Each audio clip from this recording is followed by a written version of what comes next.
While flooding will be scattered and more localized today, it is something to watch out for during severe weather. Our Kelly Kennedy joins us live in Athens. Kelly, have you seen much flooding there today?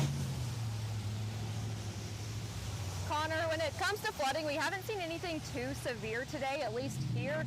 But the roads are wet. It's still raining. It's actually lightened up a little bit just a few minutes ago, and ditches are filling up with water. But I want to show you something. Remember, just 6 inches of water is enough to reach most vehicles. Now, you can lose control of your car with just that 6 inches of water, and just a foot is enough to float most vehicles. So that's no good. Just remember, just a little bit of water can actually be very dangerous. Now, I want to show you a little bit of video that we took earlier while driving around in Athens. As you can see, those ditches are filled up with water already. Now, the street department here has closed Lavert Avenue west of Tractor Supply due to flooding already.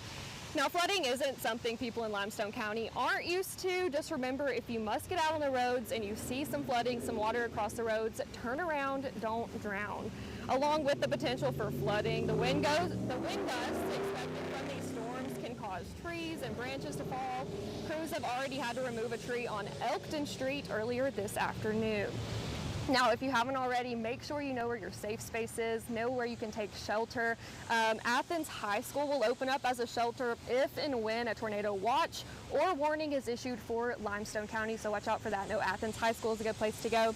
Again, you can find a list of shelters that's on our website, rocketcitynow.com. For now, live in Athens, I'm Kelly Kennedy. Back to you, Connor.